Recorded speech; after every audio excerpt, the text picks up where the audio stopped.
Gostaria que você lesse comigo, eu vou pedir para colocar no telão, porque provavelmente você tem uma versão diferente. Eu vou ler na nova versão, na nova tradução na linguagem de hoje, o texto de Josué capítulo 7, versículo 13.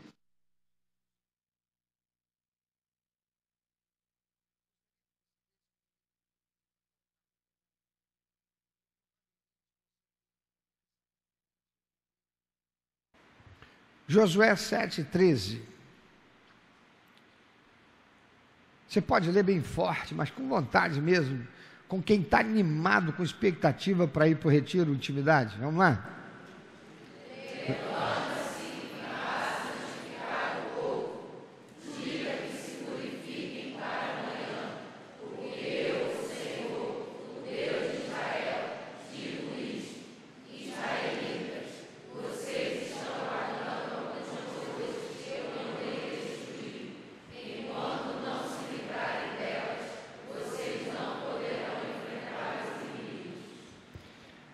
Israelitas, vocês estão guardando coisas que eu mandei destruir, enquanto não se livrarem delas, vocês não poderão enfrentar os inimigos. Para quem Deus está falando isso? Deus está falando para o povo que ele libertou da escravidão lá no Egito pelas mãos de Moisés. Moisés morreu, o povo estava na porta da entrada de Canaã, Moisés morre, Josué assume no lugar dele. Josué tem a tarefa de substituir Moisés e conduzir o povo para dominar a terra de Canaã, se apossar da terra. Agora eles estão chegando num lugar onde tem uma cidade das mais antigas da face da terra, ela existe até hoje. O nome dela é Jericó. Aquela cidade tinha muros intransponíveis, muito altos, muito largos, a ponto de pessoas, famílias, viverem dentro do muro. Havia apartamentos dentro do muro. Era uma cidade muito fortificada. Mas Jericó, todo aquele povo daquela cidade e o rei daquele lugar estavam tremendo de medo. Por quê? Porque eles ouviram falar do que Deus fizera para livrar o seu povo lá no Egito. O que Deus fizera para livrar o seu povo daqueles que se levantaram como inimigos dele e foram guerrear contra ele, todos foram vencidos. Vencidos por quem? Por um povo que ainda há pouco era escravo no Egito. Que de escravo saiu do Egito como vitorioso de guerra, levando muito despojo, ou seja, muita riqueza dos egípcios. Agora eles estão nas portas de Jericó. Mas Jericó era uma cidade que tinha na sua realidade espiritual, uma realidade espiritual de muita ofensa a Deus. Deus queria que aquela cidade fosse destruída, deixasse de existir. Eu sei que isso soa estranho hoje, quando nós estamos olhando com o olhar de hoje, mas nós precisamos ter um olhar daquele tempo, daquele contexto. A realidade era diferente. Acontece que Deus pega e dá uma ordem para Josué, e Josué passa essa ordem para todo o povo. Olha, presta atenção, nós vamos tomar Jericó, mas tem um detalhe, nós vamos dar voltas em torno da cidade, durante 7 dias, vamos dar uma volta, no 7º dia nós daremos 7 voltas, e todos, onde estiverem postados, quando as trombetas soarem, vão gritar em alta voz, louvando ao Senhor, e as muralhas cairão. Mas Deus disse mais, fala para eles, Josué, que eles não poderão tomar nada como despojo daquela cidade, porque tudo que há nela é maldito. Vocês não tomarão nada para vocês. Vocês vão colocar fogo em tudo. Mas a prata, o ouro, o bronze e o ferro, vocês vão reservar para o meu tesouro. Vocês vão colocar como recursos consagrados para mim.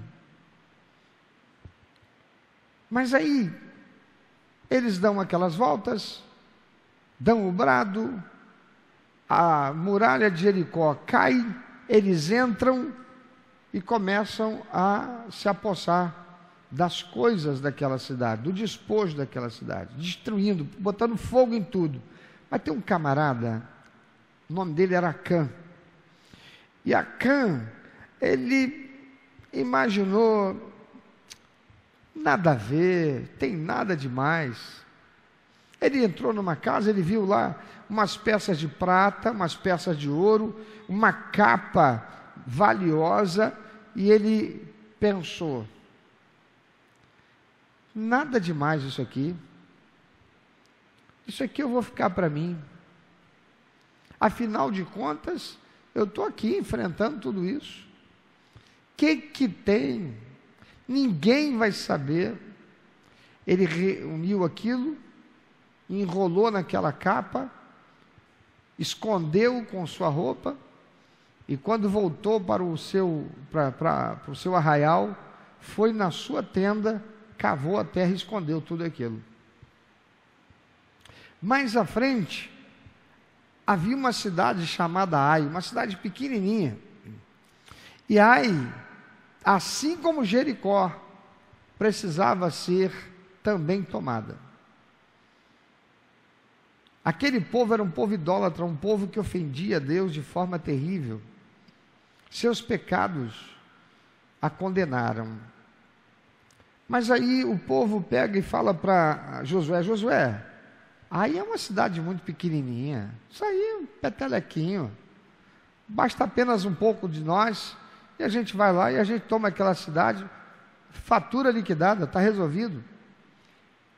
E Josué concorda, de fato, não vai precisar de muitos para irem lá e tomarem Ai. Só que aqueles que vão, morrem. E há uma grande derrota para Israel. E agora Josué está angustiado, o povo está cheio de medo. Por quê? Porque todos os que se levantaram como inimigos ao redor deles, começariam a pensar assim, espera aí, essa turma aí não é toda, a cocada não é essa aí não. Essa turma não é tudo isso que falam não. Ai, uma cidadezinha pequenininha, colocou eles para correr, vamos lá e vamos arrebentar com tudo, vamos acabar com isso aí, vamos tirar a prosa dessa turma.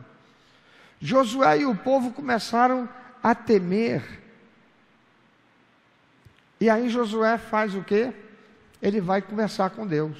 Senhor, o que foi que aconteceu?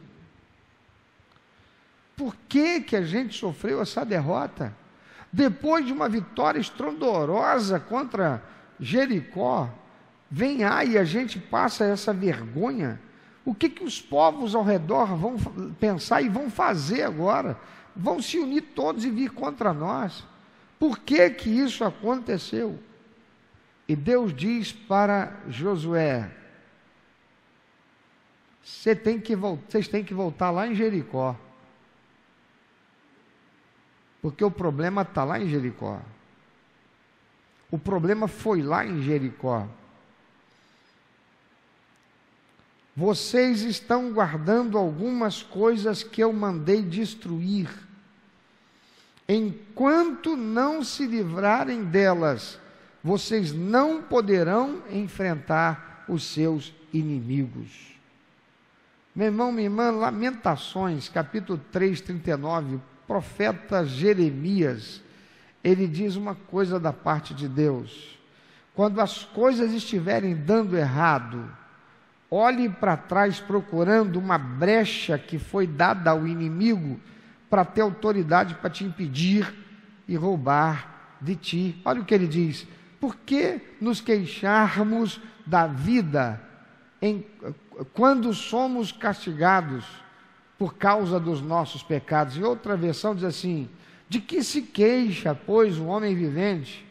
Queixe-se cada um dos seus próprios pecados. Ou seja, volta o seu olhar para trás, vai procurar ver onde foi que você deixou um furo, vai olhar onde é que você errou, porque a partir dali é que todas as consequências ruins têm acontecido na sua vida. Quando as coisas estiverem dando errado, meu irmão, minha irmã, olhe para trás procurando uma brecha que você tenha dado ao diabo para ter autoridade, para impedir você de vencer, para roubar de você aquilo que deveria ser teu. Tem gente que não entende por que está fazendo o que deveria, mas dá tudo errado. Lá estava Josué, o povo fazendo o que Deus mandou, indo para dominar a cidade de Ai, mas deu errado. Eles fizeram certo, mas o resultado foi ruim. Por que tem gente assim, estudando muito e não passa num concurso, se esforça no trabalho, mas a promoção vai para outro, é dizimista, integrado nos ministérios da igreja, mas o emprego não surge, bate no peito e diz: eu não roubo, eu não mato, eu não adultero, eu pago minhas contas em dia, mas não entende por que a vida não vai para frente, está sempre patinando e voltando para trás, até porque ninguém volta para frente, né? Alguém escondeu coisa que não devia, disse Deus. Você está escondendo alguma coisa que você não devia? O povo todo foi atingido pelo pecado de Acã. Só Acã quem pecou, mas o povo todo sofreu. Sabe por que disso? Porque o pecado é solidário na sua consequência. Você pode repetir isso? O pecado é solidário na sua consequência. Pensa um minutinho nessa frase. O pecado é solidário na sua consequência. Você quer ver uma coisa? Vamos lá? Você pode dizer assim: eu não votei no que está aí, mas estamos todos nós pagando o preço. Sim ou não? Lá estão os índios em Yanomami morrendo, sem receber assistência, enquanto se preocupa com um cachorro no embarque no aeroporto. As pessoas estão morrendo por falta de vacina contra a dengue, mas o importante é cuidar dos cachorros e responsabilizar a companhia aérea.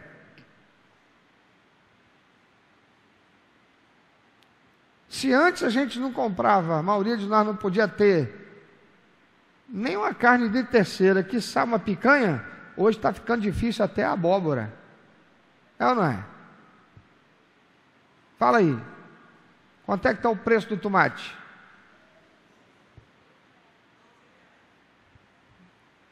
R$12 onde você comprou. Corre e compra logo. Porque comer tomate hoje, irmão, salada de tomate hoje, é ostentação. Quem pode comer tomate hoje está ostentando. Pagar R$12 no quilo do tomate? Fala aí. Eu já plantei meu tomatinho lá em casa. É sério.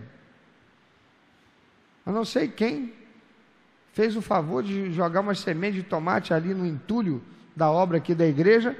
Nasceu um pezinho de tomate que lastrou aquele tomatinho cereja. Lastrou. Procurei o São Juber. Conhece o São Juber? São Juber é aquele cara que põe a mão em negócio de planta, esse troço, tudo dá certo, né? Falei: São Juber, faz uma muda para mim. Ele foi lá e fez e trouxe. Fui lá em casa e plantei, está lá. Já colhi tomatinho, irmão. R$ 12 o quilo de tomate. Ei, o pecado, ele é solidário nas suas consequências. Deus pediu que o povo fosse purificado, e isso exigiu que fosse tirado o pecado do meio deles. Deus disse: enquanto não tirar o que está errado, enquanto não resolver o que está pendente, enquanto o pecado não for extirpado do meio de vocês, vocês não vão conseguir vencer ninguém.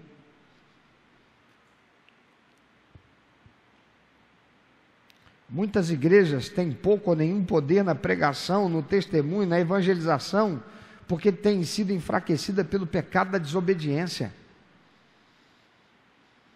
Porque tem gente dentro da igreja sendo um peso por causa do pecado. Escondemos dentro de nós pecados que nos enfraquecem e, por consequência, atingem a eficácia e o poder da igreja. Não devemos menosprezar o poder destrutivo do pecado.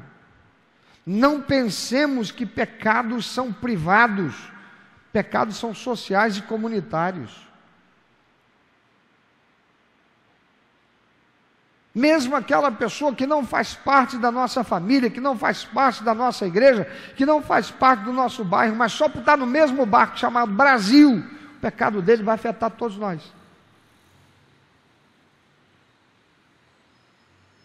Olha para quem está do teu lado. Fala para essa pessoa: não seja pedra de tropeço para mim, por causa do teu pecado. Quantas famílias estão sofrendo terrivelmente?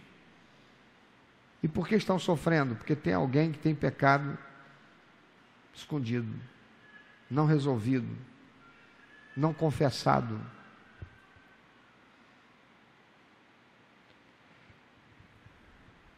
Meu pai, quando ele morreu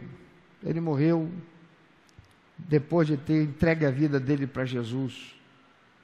Passados alguns anos, ele morreu como um crente. Mas o meu pai foi criado como crente. Eu, quando nasci, uma das minhas primeiras lembranças que me vem, que eu guardei, talvez com 3 aninhos, 4 aninhos, era a Cláudia, minha irmã, no colo da minha mãe, meu pai segurando o bandolim dele, eu na mão da minha mãe, e nós 4 indo para a Igreja Batista Central Italva, e meu pai lá tocava o bandolim. Meu pai era um crente, minha mãe cantava no coro. Eu nasci numa família cristã, mas o meu pai, ele era um daqueles caras que tem olho em terra de cego, sabe? Aquele cara que é inteligente, um cara que botou na mão dele, ele consegue resolver a coisa. Papai era mecânico e aprendeu mecânica com o meu avô.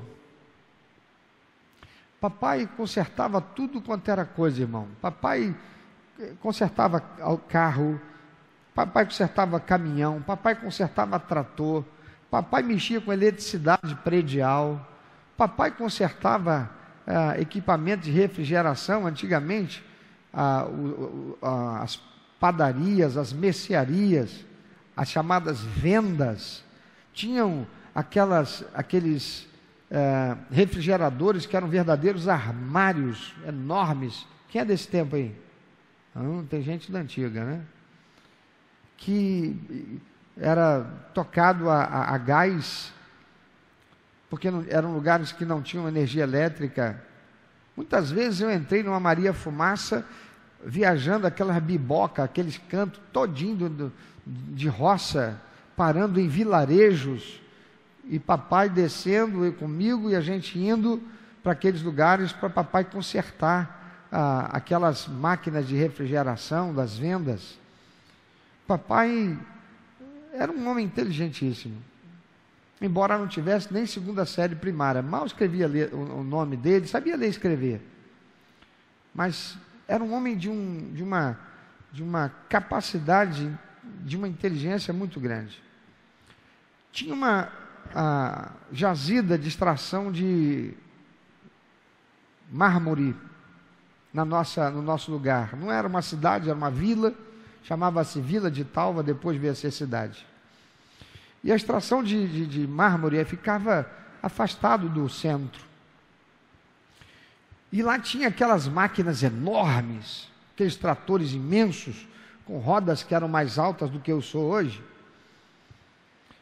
E quando quebrava uma máquina daquela, chamava um engenheiro mecânico, que vinha do Rio de Janeiro, ou então vinha de São Paulo, para poder ir lá e consertar.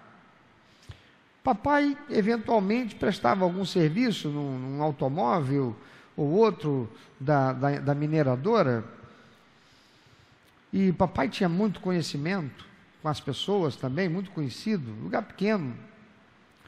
Até que um dia uma máquina, papai foi lá e tinha uma máquina quebrada lá na área de jazida, a extração do mármore. E papai virou para o diretor daquela mineradora que ficava lá e falou para ele: olha, quer que eu conserte?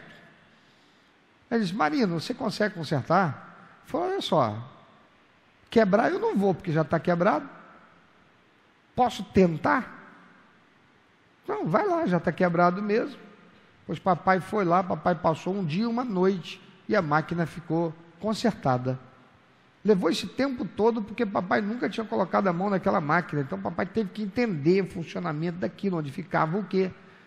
Resumindo, papai consertou aquela máquina, uma máquina imensa.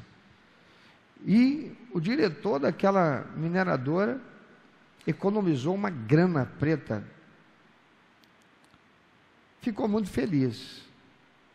Papai virou para ele e falou: você não quer resolver esse problema de vez? Toda vez que quebra, você tem que trazer uma pessoa lá do Rio de Janeiro. Imagina como deve ser custoso.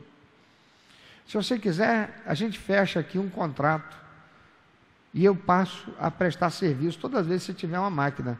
É só você me chamar na minha oficina, eu venho aqui e resolvo. E aquele homem disse: olha, para fazer isso eu preciso de aval lá da matriz. Se eles me derem um aval, eu fecho com você. E papai voltou para casa e conversou com a minha mãe. E o papai fez uma oração, papai fez um voto com Deus. Papai disse o seguinte para Deus: Senhor, se eu ganhar esse contrato, eu vou entregar 30% daquilo que eu vou ganhar todo mês, de todo o serviço que eu fizer. Irmãos, Deus pediu alguma coisa para o meu pai? Não. Deus não pediu nada para o meu pai. Mas meu pai fez aquele voto com Deus. Se o Senhor abençoar e eu ganhar esse negócio, esse contrato, eu vou entregar 30%. Quanto é que Deus estabeleceu que o crente, o homem que crê nele, em Deus, deve devolver? Quanto? 10% de toda a sua renda, é o dízimo. Papai que estava dizendo que ele ia devolver o dízimo, que era 10%, e daria uma oferta de mais 20%, porque era 30% no total. Deus não pediu nada para papai, mas papai fez isso. Sabe o que aconteceu? Papai ganhou o negócio, mas esqueceu o voto que fez. Porque quando ele viu a grana que entrou, eu imagino que ele deva ter pensado como eu já pensei lá atrás, como você talvez esteja pensando, como talvez você já tenha pensado, mas é muito dinheiro para devolver como dízimo. E nessa hora a gente não fala como devolver, né? É muito dinheiro para dar como dízimo. É muito dinheiro para dar. Deus não pediu nada para o meu pai, mas meu pai fez um voto com Deus.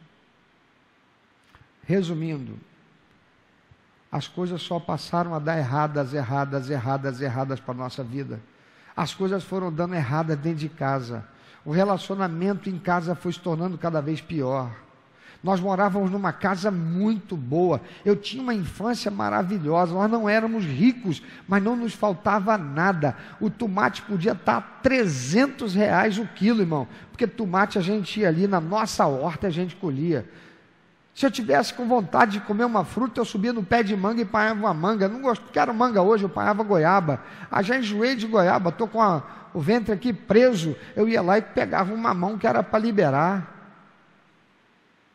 Quero uma coisa diferente, eu subia num pé de tamarindo, eu apanhava tamarindo para chupar tamarindo, ou então para fazer refresco de tamarindo. Só de falar do tamarindo, eu estou de boca cheia d'água aqui. Tinha coco, tinha laranja, tinha alface, tinha tomate, tinha repolho. Nós tínhamos de tudo na nossa casa, ali no quintal. Queria peixe, a gente ia para o Rio Muriaé pescar. Não estou a fim de pescar no Rio Muriaé, a gente ia para o valão dos bois que passavam do lado da minha casa, com uma peneira de peneirar café. A gente entrava dentro do valão dos bois, a gente chamava de valão porque era um rio estreitinho, era daqui até ali. A gente entrava dentro e a gente ia na beira do valão, xoxando o mato que crescia por cima da água, e quando a gente levantava era traíra, era piaba, era cará, era piau, e às vezes era cobra também. Aí cobra a gente não comia, jogava para cima do outro. Não faltava nada. Mas nós saímos de lá para vir morar num apartamento da Coab, de 2 quartos, sala, cozinha e banheiro, que só tinha porta na sala e no banheiro, com piso de cimento grosso. Irmãos, eu pisava em tábua corrida, que era o assoalho da minha casa. E papai veio trabalhar como caminhoneiro e ficava 28, 29, 30 dias fora de casa, viajando o Brasil inteiro. E eu não tinha o meu papai comigo. E foi indo até que aquele caminhão acabou. E não tendo mais o caminhão para trabalhar, papai foi trabalhar numa oficina mecânica do cunhado dele. E lá em casa, as coisas se tornaram tão ruins, que eu, com 13 anos de idade, fui trabalhar empregado pela primeira vez, como office boy num escritório de contabilidade em Nova Iguaçu. Mas desde os 9, aqui no Rio de Janeiro, eu já trabalhava catando lata, ferro velho, para vender no ferro velho. Quem se lembra da lata de óleo, como é que era antigamente, que era de lata mesmo? Eu saía catando para amassar, para chegar no ferro velho e vender. Cobre. Eu vendi picolé na rua. Olha aí, o picolé! E sofria a zoação dos garotos. Água suja, ninguém quer. E eu tinha que suportar isso. Chegava na época de férias, meus primos todos iam para a casa de praia do meu avô. Eu ia também, só com a passagem de ida. Chegava lá, meu tio que tinha mercearia, chegava com uma DKV Mag. Quem lembra da DKV Mag? Chamada Vemaguete. Chegava com ela lotada de banana e um balaio. Sabe o que é balaio? É um cesto de vime dessa altura. E eu, porque tinha a cabeça mais pronunciada e a disposição para isso, e dinheiro nenhum nem para comprar passagem de volta, enquanto meus parentes, meus primos estavam todos se refestelando na beira da praia, tomando banho, eu estava rodando a praia do Sossego, a praia de Guaxindiba, com aquele balaio na cabeça, cheio de banana, batendo de porta em porta e oferecendo para vender. Por que disso, irmãos? Porque lá atrás, o meu pai pecou contra Deus. O meu pai nunca progrediu. Nunca progrediu. Nunca progrediu. Mas eu aprendi com o erro dele. Amados, Acã cometeu o pecado sozinho. mas as consequências do pecado dele não ficaram somente para ele. Por que não? Porque o pecado é o que, irmãos? Solidário na sua consequência. Como há crentes enfraquecidos por dentro, por causa do pecado, nunca serão fortes por fora. Não pensemos que pecados são privados, eles são sociais, eles são comunitários na sua consequência. Todo pecado oculto só é oculto aos olhos dos homens, mas não existe pecado oculto para Deus.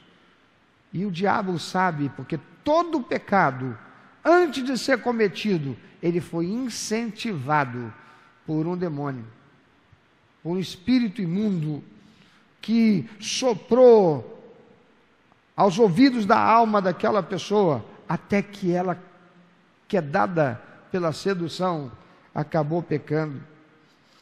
E assim como em Jericó, onde a desobediência às ordens de Deus resultou em consequências graves, nós devemos examinar as nossas próprias vidas em busca de áreas onde estamos retendo o que Deus nos instruiu a abandonar. Esconder pecados nos impede de enfrentar nossos inimigos espirituais e alcançar a vitória que Deus tem para nós. Devemos reconhecer a gravidade do pecado e a sua influência sobre as nossas vidas e as comunidades. Você pode estar sendo o motivo da sua família estar sofrendo por causa do seu pecado. Não podemos subestimar o poder destrutivo do pecado e a maneira como afeta a nossa eficácia como cristãos. Deixa eu te chamar a atenção, meu irmão. Eu quero que você me responda uma coisa. A gente costuma dizer, para Deus não existe pecadinho e nem pecadão. Então eu quero te perguntar uma coisa. Esquece para Deus. Eu quero saber para você. Uma pessoa que te rouba R$1 ou te rouba R$1.000, faz diferença para você? Você vai confiar nela? Só porque ela te roubou só te roubou R$1. Você vai confiar nela? Alguém que rouba R$1 não vai roubar 1.000? Ninguém chega a roubar 1.000 sem roubar 1. A consequência pode parecer diferente, roubou R$1.000, o prejuízo é muito maior do que R$1. Fazer o que com R$1? O que você vai fazer com R$1? Pergunta para quem está na rua e não tem nem ele. Para esse que está na rua, que é mendigo, R$1 faz diferença. Ele compra um pão para comer e mata a fome. Engana a fome com um pãozinho por dia que seja. Ele sobrevive até morrer de anemia, mas sobrevive por muito tempo. Agora eu quero te perguntar, o que é roubo aos olhos do mundo espiritual? Vamos pensar no que é roubo? Roubo é tudo aquilo que eu me aproprio não sendo meu. Então eu me aproprio de algo que é de alguém, o nome disso é roubo. Mas sabia que tem gente que está roubando e não tinha a menor intenção de estar roubando? Vou te dar um exemplo. Pode parecer bobo, mas não existe bobeira para o mundo espiritual, meu amado.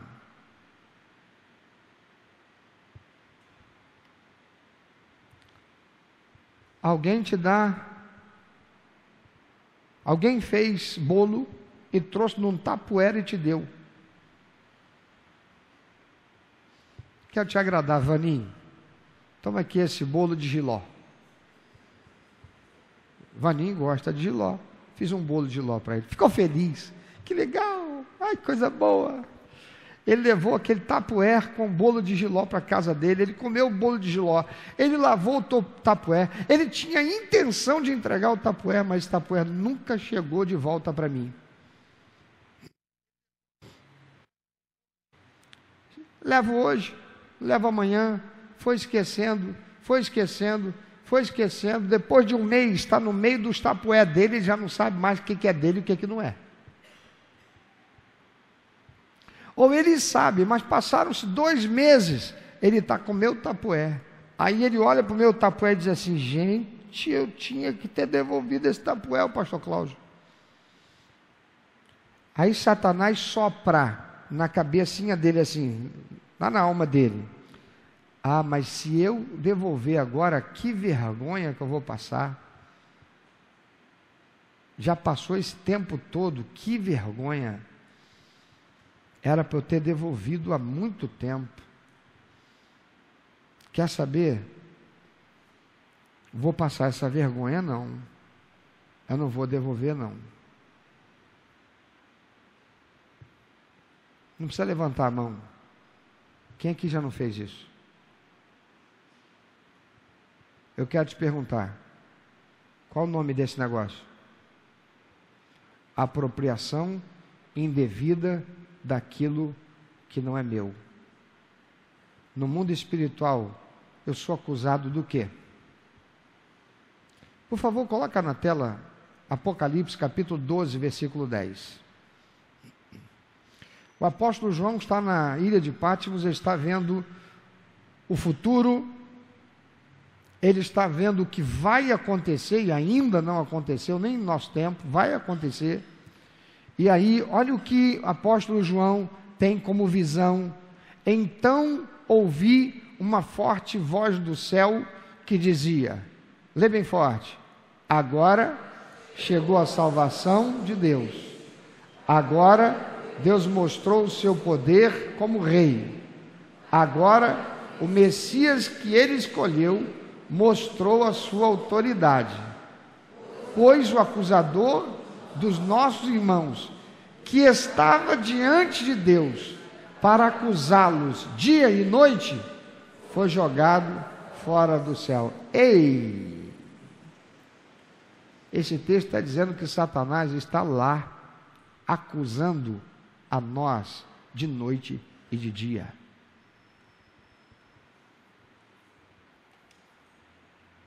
Pastor, o senhor está dizendo que Satanás tem direito de entrar no céu? Hoje tem. É o que a palavra de Deus está dizendo. Qual o propósito dele? Nos acusar de noite e de dia. Do que ele vai nos acusar? Do que a gente faz errado, do pecado que a gente comete. E qual é o propósito dele? Roubar, matar e destruir. O mesmo que ele intentou fazer na vida de Jó.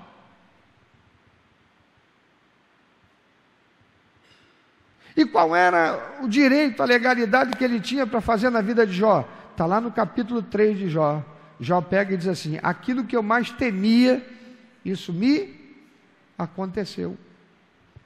Jó era bom, reto, temente a Deus, se desviava do mal, mas tinha medo. Tinha medo de perder tudo que ele perdeu.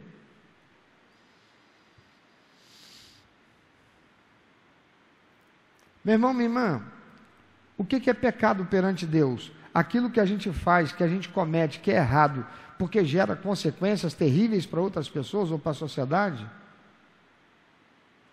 Tem gente que diz assim, olha, eu cometi uma mentirinha, mas é mentirinha branca, tá? Que racista, cara.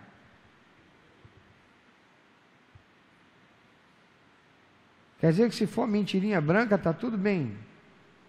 Existe mentirinha branca? Não existe mentirinha branca, não existe mentirinha preta, não existe mentirinha amarela, existe mentira.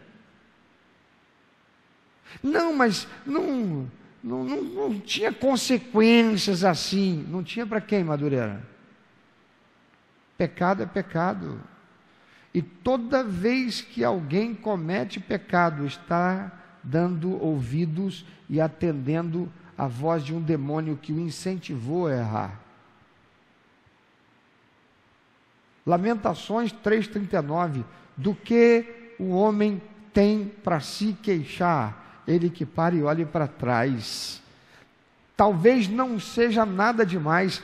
Ei, para Acã, considerando toda aquela cidade, o que eram umas pecinhas de prata, um pouquinho de ouro, umas pecinhas já de ouro, e uma capa muito bonita, que ele pegou, isso não era nada. O que tem isso demais? Olha no que deu. Todo o povo sofreu as consequências. Deus não interviu e o diabo ceifou vidas por causa do pecado de um. Porque todo pecado é solidário nas suas consequências. Eu quero te perguntar, será que tem sofrimento acontecendo dentro da tua casa por causa de um pecado que para você não era nada demais? Deus precisava do dinheiro do meu pai, sim ou não? Não, Deus não precisa do dinheiro de ninguém. Somos nós que precisamos vir e adorar a Deus, porque a palavra do Senhor diz que o mundo inteiro está sob domínio do maligno. E fala para mim, se tudo que é ruim nesse mundo não envolve dinheiro, se tudo que é ruim nesse mundo não envolve o ter mais, o que é que está relacionado à corrupção, se não ganhar mais, ter mais? Não interessa se pessoas estão morrendo em filas por falta de atendimento, não interessa se pessoas estão morrendo por falta de vacina, não interessa se tem índios morrendo por falta de cuidados, interessa é o dinheiro que eu estou botando no meu bolso, interessa é me manter nesse poder. Deus não precisava daquilo que meu pai consagrou. Deus não precisa do seu e do meu dinheiro. O que Deus quer é a nossa vida devotada a Ele, porque Ele entregou o seu próprio Filho naquela cruz para pagar o preço de resgate da nossa vida. Agora eu quero te perguntar, olha para a tua vida, de que valeu aquele gato na Light? Olha para a tua vida, de que vale e do que tem valido aquele gato na internet? Olha para a tua vida, o que vale, o que valeu você compactuar e colocar na tua casa aquilo que vem do miliciano.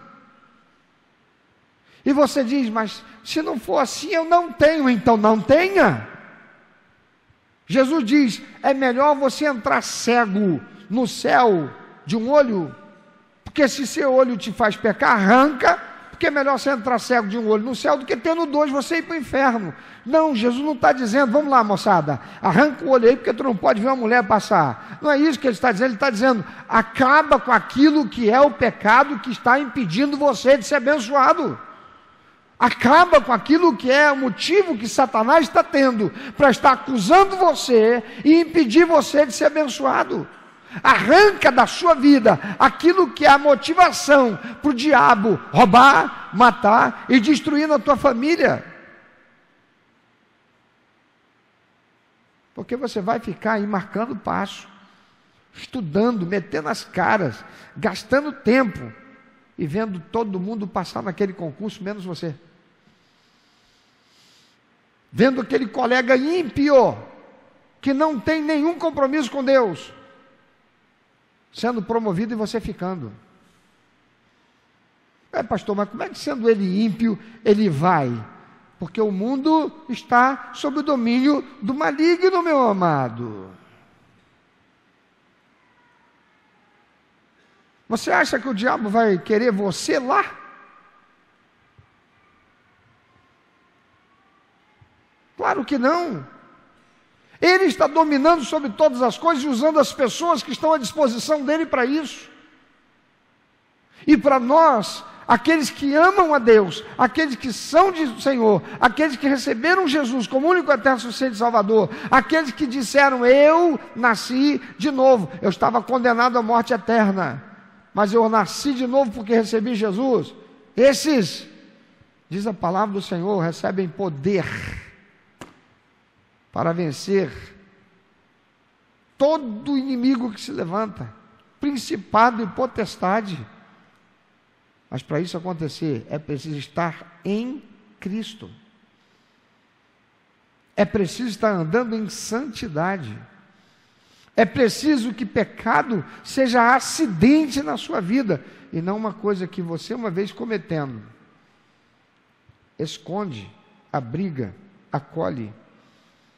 Salmo 32, versículo 3 a 5 diz, é o Davi, o rei, que adulterou com Batseba, enquanto escondia os meus pecados, o meu corpo definhava de tanto gemer, pois de dia e de noite a tua mão pesava sobre mim, minha força foi se esgotando como em tempo de seca. Então reconheci diante de ti o meu pecado, e não encobri as minhas culpas. Eu disse: confessarei as minhas transgressões ao Senhor, e tu perdoaste a culpa do meu pecado. Quem está falando isso é um cara que sabe o que é pecar e guardar escondido o pecado. Ele sabe o que ele sofreu. Mas o pecado, ele tem um antídoto, e o antídoto para o pecado é arrependimento e confissão. Mas você sabe o que é terrível? Bom, primeiro veja o que diz, 1 João capítulo 9, o antídoto. Diz o Senhor pela boca do apóstolo João: se confessarmos os nossos pecados, Ele é fiel e justo para perdoar os nossos pecados e nos purificar de toda injustiça. O antídoto, a única coisa que impede Satanás de continuar roubando na nossa vida, é se nós confessamos arrependidos os pecados que cometemos. Mas sabe uma coisa? Tem muita gente que confessou o pecado, reconheceu que estava errado e confessou e pediu perdão. Mas olha só, não faz conserto. Sabe aquele tapoé que o Vaninho pegou de mim, recebeu de mim e não me devolveu? Toma vergonha, irmão. Sabe aquele tapoé? Aquele tapoé já ficou velho, desgastado, já nem presta mais. O que Vaninho tem que fazer? Vira até mim e diz assim: pastor Cláudio, eu preciso confessar um pecado. Eu pequei contra o senhor. O que foi, Vaninho? O senhor foi tão legal comigo, o senhor expressou carinho, o senhor fez aquela torta de jiló que eu tanto gosto, e o senhor me deu aquela torta de jiló num tapoé. Eu nunca te devolvi o tapoé. Já se passaram 3 anos. E eu confesso para o senhor, eu fiquei com vergonha de voltar e procurar o senhor e te devolver o tapoé. Mas sabe, eu quero pedir, me perdoa. Me perdoa porque eu deveria ter devolvido o tapoé, eu não devolvi. Não foi nem assim maldade, não quis ficar com o seu tapoé, mas eu fiquei. O senhor me perdoa? Eu vou dizer para ele: te perdoo. Aí ele vai dar as costas e vai sair feliz da vida, porque eu perdoei. É isso que a maioria das pessoas fazem. Mas o que está faltando ele fazer para expressar a verdade do arrependimento dele e dessa confissão? Ele deveria comprar um outro tapoé e trazer, mas eu trouxe um outro tapoé. Não é aquele, pastor. Eu não sei, talvez aquele tapoé fosse até um tapoé que o senhor tivesse alguma relação afetiva com ele, porque o senhor pode ter ganho de alguém, que o senhor tinha muito carinho. O senhor ganhou aquele tapoé de presente de alguém. E eu, infelizmente, mas eu comprei esse tapoé aqui, que é o que eu pude comprar. Eu gostaria que o senhor recebesse esse tapoé. Tem muita gente que reconhece que errou, confessa que errou, pede perdão porque errou, pode fazer o conserto, mas não faz. Sabe como é que eu chamo isso? Eu chamo isso arrependimento sem vergonha. Porque não tem vergonha de reconhecer que errou, confessar que errou, pedir perdão porque errou, mas não faz conserto.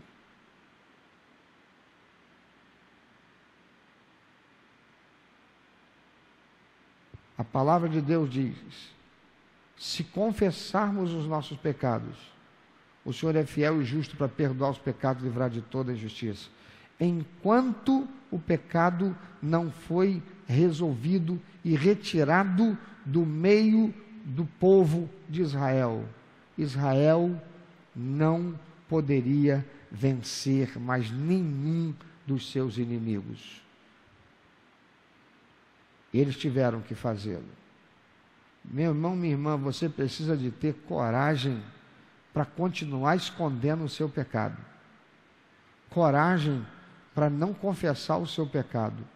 Coragem para não fazer conserto por esse pecado e continuar amaldiçoando a sua própria vida e levando aqueles que convivem com você, na sua casa, na sua família, quem sabe na sua igreja, quem sabe no seu bairro, quem sabe na sua cidade, a pagarem o preço junto, porque todo pecado é solidário nas suas consequências. Então, a primeira pessoa para quem você precisa reconhecer, confessar e pedir perdão é Deus. A segunda pessoa é a pessoa com quem ou contra quem você tenha cometido o erro e o pecado. Eu me lembro de uma vez que uma pessoa chegou e disse: pastor, eu fui abençoado. Falei, é mesmo? Por quê? Porque eu fiz uma compra e eu fiquei sem pagar o cartão de crédito. E eu não paguei o cartão de crédito. E aí me orientaram, fica tranquilo, vai chegar uma hora que o cartão de crédito vai cancelar essa dívida. E aí, pastor, essa semana ligaram para mim e disseram para mim: vamos resolver o problema da sua pendência, sua dívida é R$5.000, mas você paga R$200 e a gente liquida. Pastor, que bênção, eu tinha que compartilhar com o senhor essa bênção. Eu falei, cala a tua boca, infeliz. Você não veio compartilhar bênção nenhuma. Você veio ser boca de Satanás contra você mesmo, escarnecendo de você mesmo, para que eu, porque sou teu pastor, sofra por ver você fazer isso. Que isso, pastor? É isso mesmo. Quer dizer que você compra, você pega o que era dos outros e passou a ser teu, você não paga, ouve o demônio falar pela boca de alguém para você ficar calado, quietinho, deixa passar, teu nome vai ficar sujo no SPC, mas depois de um certo tempo, eles não vão manter essa dívida lá no sistema deles, e para resolver e se liquidar, eles vão bater o martelo com baratinho desse negócio, passado um tempo teu nome fica limpo. Como tem gente fazendo isso, irmão? E triste é saber que tem crente se deixando levar por Satanás. E ainda vai chamar isso de bênção.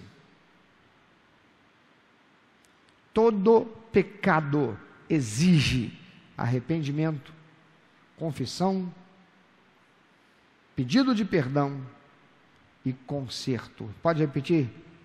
Arrependimento, confissão, pedido de perdão e conserto. Se você não tem disposição para consertar, se você pode, porque tem pecados que não tem como consertar. Tem pecados que não tem como consertar. E aí o que fazer com um pecado que não tem que consertar? Jesus consertou lá na cruz. Ele pagou o preço lá na cruz. Ele derramou o seu sangue lá na cruz. Ele verteu o seu sangue lá na cruz, para que todo aquele que nele crê, arrependido e confessando-se pecador, seja salvo. Mas isso é para pecado que a gente não tenha como consertar. Mas todo pecado tem que ter confissão, arrependimento, confissão, pedido de perdão e conserto. Pensa sobre isso, meu irmão. Será que você está com a tua vida amarrada? E quem sabe amarrando a vida de pessoas que você ama? Porque você tem andado em pecado. porque há um pecado não confessado, não resolvido na sua vida. Talvez seja algo que para você até o dia de hoje foi uma coisa boba, aquele tapué que você pegou emprestado, aquele livro que você pegou emprestado, você já não sabe, mas você olha lá na sua estante, você olha para aquele livro e você não sabe mais nem de quem você pegou emprestado. Como é que você vai consertar isso? Como é que você vai consertar isso? Você não sabe mais nem quem é, de quem foi que você pegou aquele livro. Já se passaram anos. Como é que você resolve isso? Arrependa-se, porque você cometeu um pecado. Você ficou com uma coisa que não era sua. Confessa, pede perdão para Deus. E aí pega aquele livro, vai numa biblioteca e doa. De preferência uma biblioteca numa igreja. Doa. Mas não guarda com você.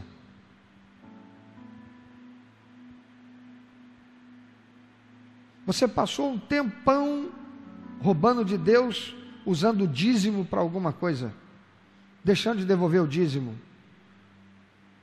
Usou o dízimo para comprar um bem que você queria, uma televisão, uma geladeira. Você roubou de Deus.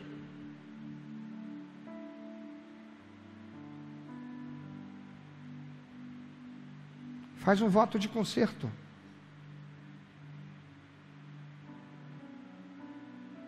Entrega essa televisão. Está fazendo o que com o troço lá? Resolve esse problema. Acaba com essa maldição na sua vida. Arrependimento, confissão, pedido de perdão, conserto. Você guardou rancor, ressentimento e mágoa de alguém por alguma coisa que esse alguém fez, ou quem sabe nem foi algo assim, mas você ficou guardando esse ressentimento, esse ódio, essa amargura, esse rancor, esse desejo mal. Arrependimento, confissão, pedido de perdão, conserto. Procura aquela pessoa, pratica Mateus 18,15, olha, eu vim aqui para te pedir perdão. Sabe por que eu vim te pedir perdão? Porque você fez isso e isso comigo. Não. Quem se arrepende e confessa pecado não divide responsabilidade com ninguém. Eu quero te pedir perdão porque ao longo de todos esses anos eu tenho guardado ressentimento e mágoa contra você. Mas eu reconheço que isso é algo que foi incentivado pelo diabo. Eu não aceito isso para a minha vida, eu não quero isso. Eu quero liquidar esse troço hoje. Então eu quero te pedir, me perdoe em nome de Jesus.